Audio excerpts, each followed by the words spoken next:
Nayi lenkulumo kaPhakelumthakathi umfokandaba isuse umsindo yaphinde yasusa ke inkulumo ke lapha ke njengoba ke sibona ke ukuthi ke banoNjoko ke baphendulana ngamazwi ke ashisayo ke lapha ke ngithe mbola semakhaya ake ngiqale ngikuthatha ngikubeka ngikuzwisa ukuthi uPhakelumthakathi ke utheni njengoba uNjoko ke esephendulile naye ngikuphathele nolukanjoko ku part 2 kodwa part 1 njengamanje lo awuza ukuthi ke nayi lento esusa umsindo. In 10 years this thing izobe inkulu kunomaskandi. In 10 years siyobe siphila kwamanda uyokhumbula le video izohlala bayosha abantu ukuthi wayisho uphakela lento siyazazi ukuthi senzani siyayibona ukuthi senzani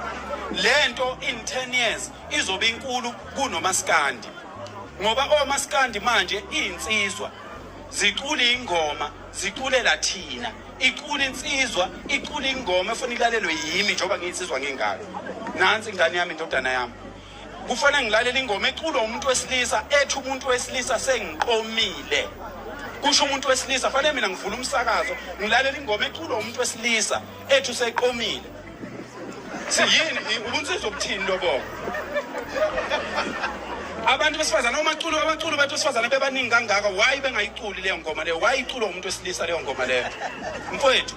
ingoma omaskandi ngiyazi bakhona onyoni emhlophe la bakhona osibali bami okhabazela lapha olokhuza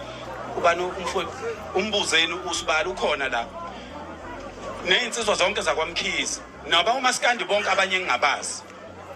bafowethu enihlabelelayo insizwa ithi bangilaya belungu bangalela ukuthi ngihambe ngiye ekhaya ngiyobona umakoti wami ngiyobona umama wengane zami ngiyobona intombi yami ngiyobona inkehli yami bese umuntu wesifazane ethanda lokho ukuthi le yansizwa nje obicula kanje kusho ukuthi nendoda yami umuzwe enhlizweni yayo unjalo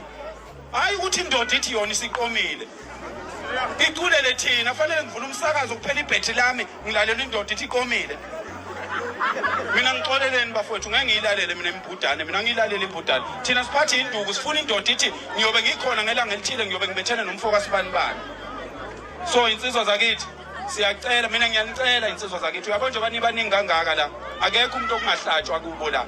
yekani ukubolekana amahawu emgangeleni injalo ke indaba bafowethu ke yona nkulumo ke kaPhakelumthakathi ke le esidinwe uNjoko ugana unwabu ke lapha ke inkundleni zokuxhumana njengoba ke usebuyile ke uNjoko waya ku live ke lapha ke wazephendulela ke ngendlela ke eyisimanga ebhekisa kuyena ke insizwe yakhe nongoma ke lapha ke uphakela ke umthakathi ngikuphathele ke lolu daba ke oluphelele ke khona la ngezansi ke